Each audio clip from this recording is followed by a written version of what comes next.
Hello guys, welcome back to my YouTube channel. तो आज हम लोग बात करेंगे कुछ इंपॉर्टेंट पॉइंट्स जो आपको याद रखने हैं एडमिशन के टाइम पे, और जिससे आपको एडमिशन में कोई भी प्रॉब्लम ना हो। तो सबसे पहले हम बात करते हैं कि जो आपकी काउंसलिंग होगी वो आपकी ऑनलाइन माध्यम से ही होगी, जितने भी कोर्सेज़ हैं सबकी।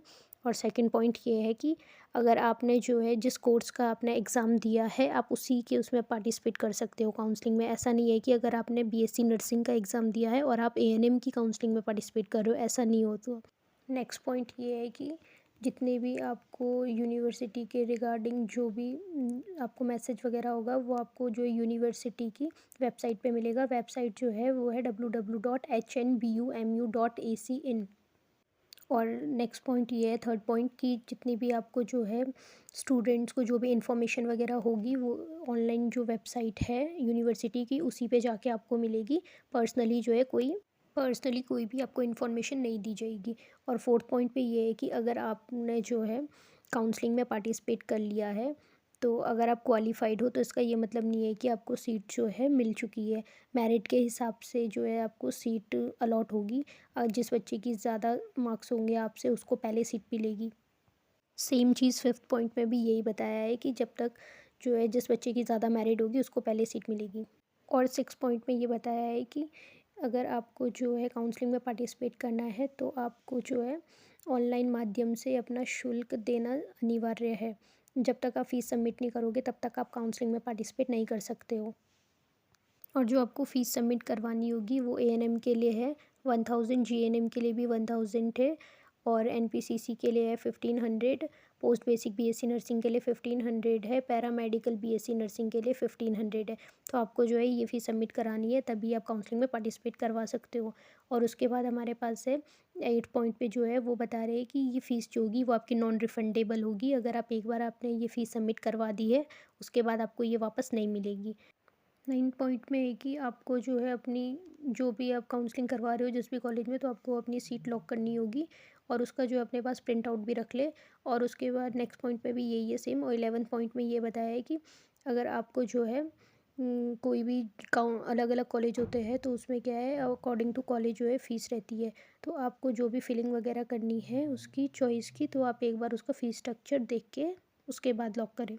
12 पॉइंट में ये बताया है कि आपके पास जो है डिफरेंट कॉलेजेस है, लाइक गवर्नमेंट प्राइवेट के। तो गवर्नमेंट की तो ऑलमोस्ट सेम फीस स्ट्रक्चर रहता है, लेकिन जो प्राइवेट कॉलेजेस रहते हैं उनकी डिटेल आपको जो है पर्टिकुलर कॉलेज की उसमें कॉन्टेक्ट में जाके मिल जाएगी। तो आप वहाँ पे जाके एक बार कंफर्म कर ले, कॉल वगैरह करके वहाँ का फ़ीस स्ट्रक्चर, क्योंकि अकॉर्डिंग टू कॉलेजेस क्या करता है, ये वेरी करता है प्राइवेट में। बाकी गवर्नमेंट का तो सेम है। और ये जितनी भी आपकी फ़ीस वगैरह होगी, ये सब कुछ होगी आपकी ऑनलाइन माध्यम से ही जो होगी जमा होगी। और 14 पॉइंट में ये बताया है कि अगर 14 पॉइंट में ये बताया है कि अगर आपने जो है फर्स्ट राउंड काउंसलिंग में फ़ीस दे दी है और आपने सीट ले ली है, और आप सेकंड राउंड काउंसलिंग में जो है अपना अपग्रेड करवाना चाहते हो सीट को, तो आपको क्या होगी, वो फ्री ऑफ कॉस्ट हो जाएगी। और सेकंड में ये है कि अगर आपने जो है सीट जो है आपने फर्स्ट राउंड काउंसलिंग में जो है फ़ीस दे दी है, लेकिन आपने कोई भी सीट नहीं ली, तो आपको सेकेंड राउंड काउंसलिंग में उसके लिए फिर से फ़ीस देनी पड़ेगी। 15 पॉइंट में ये है कि अगर आप क्या करते हो कि सेकेंड राउंड काउंसलिंग में अगर आपने अपग्रेडेशन के लिए डाला है तो आपको सीट अपग्रेड हो जाएगी, लेकिन जो अगर वहाँ पे हम वैकेंट होगी उस कॉलेज में सीट, आपको तभी वहाँ पे मिल पाएगी, अदरवाइज़ आपको नहीं मिलेगी। और 16 पॉइंट पे ये बोल रहे हैं कि अगर आपकी जो है सीट अपग्रेड हो गई है, ठीक है, अगर आपने जो है सेकेंड राउंड काउंसलिंग में अपग्रेडेशन का डाला था, तो आपकी ऑटोमेटिकली फर्स्ट राउंड में जो आपने कॉलेज लिया था वो खुद ब खुद कैंसिल हो जाएगा। तो आप उसके बाद फिर से वो नहीं कर सकते हो कि आपको फर्स्ट राउंड वाला ही कॉलेज चाहिए, वो आपका कैंसिल हो जाएगा। 17 पॉइंट में ये है कि अगर आपने जो है अपनी फर्स्ट राउंड काउंसलिंग में पार्टिसिपेट नहीं किया है, तो आपको सेकेंड राउंड काउंसलिंग में फिर से क्या करेगी, फ़ीस देनी पड़ेगी। 18 पॉइंट में ये है कि अगर आपने फर्स्ट राउंड में पार्टिसिपेट किया है, तो आपको सेकेंड राउंड में अगर अपनी सीट अपग्रेड करवानी है तो आपको कोई भी फ़ीस फिर से सबमिट नहीं करवानी है। और उसके बाद तो सेम पॉइंट है ये सारे। और 22 वाले में ये बताया है कि अगर आपकी फ़र्स्ट और सेकंड राउंड काउंसलिंग में सीट्स वैकेंट है, अगर बच जाती है तभी थर्ड राउंड काउंसलिंग होगी, लेकिन अगर फर्स्ट और सेकंड राउंड में जो है सीट पूरी फिलअप हो जाती है तो थर्ड राउंड काउंसलिंग होना कंपलसरी नहीं है। उसके बाद 24 पॉइंट में यही है कि अगर आप काउंसलिंग में पार्टिसिपेट कर रहे हो तो आपको क्या अपनी सीट लॉक करवानी कंपलसरी है। लॉक मतलब इन द सेंस कि आपको क्या है, एडमिशन करवाना पड़ेगा, और तभी आपकी सीट जो होगी कंफर्म मानी जाएगी। और 25th वाले पॉइंट में ये है कि जितने भी आपको का डॉक्यूमेंट्स वगैरह लगेंगे वो सब कुछ क्या ऑनलाइन ही अपलोड होंगे। उसके बाद आ जाता है ये कुछ है आरक्षण संबंधित नियम। इसमें ये है कि कैटेगरी वालों के लिए है ये, जो भी हमारे पास ST, SC, OBC, general category वगैरह होती है, इन सबको क्या है अपना जो कास्ट सर्टिफिकेट है वो अपने साथ इसमें लगाना कंपलसरी है। ओबीसी का जो रहता है वो 3 इयर्स तक वैलिड रहता है, ईडब्ल्यूएस का 1 ईयर तक वैलिड रहता है। और अगर जो है किसी भी कैटेगरी की सीट खाली हो जाती है, अगर खाली रह जाती है तो वो कन्वर्ट हो जाएगी, जैसे एसटी की एससी में, एससी की जनरल में।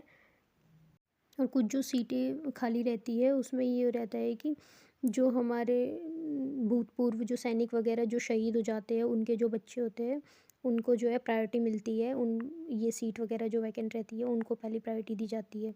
स्टेट कॉलेज में जो है जैसे पोस्ट बीएससी नर्सिंग के लिए जो है हमारे पास 33 सीटों में से 11 सीटें जो रहती है जो चिकित्सक स्वास्थ्य विभाग वाले हैं उनके लिए जो रहती है रिजर्व रहती है। और उसके अलावा जो हमारे पास ये 5th वाले में है कि काउंसलिंग जो भी राज्य कोटि की सीटों के लिए शुल्क विवरण, ये इसमें ये जितने भी आपके पास जो भी कॉलेज की फ़ीस वगैरह होगी वो सब कुछ ऑनलाइन माध्यम से ही होगा।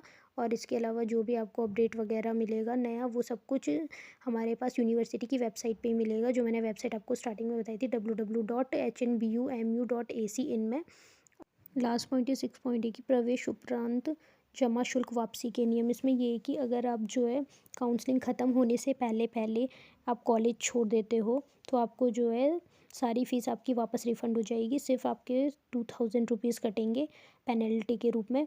और अदरवाइज़ अगर आप जो है पूरी काउंसलिंग ख़त्म होने के बाद, पूरे सबको कॉलेज अलॉट होने के बाद अगर आप कुछ टाइम बाद कॉलेज छोड़ते हो तो आपको कोई भी फ़ीस वगैरह वापस आपको रिफ़ंड नहीं की जाएगी। ये थे इम्पॉर्टेंट पॉइंट्स आपकी काउंसलिंग के रिगार्डिंग, ताकि आपको कोई भी प्रॉब्लम ना हो काउंसलिंग में। Till then like share subscribe my YouTube channel. मिलते हैं नेक्स्ट वीडियो में। Bye bye.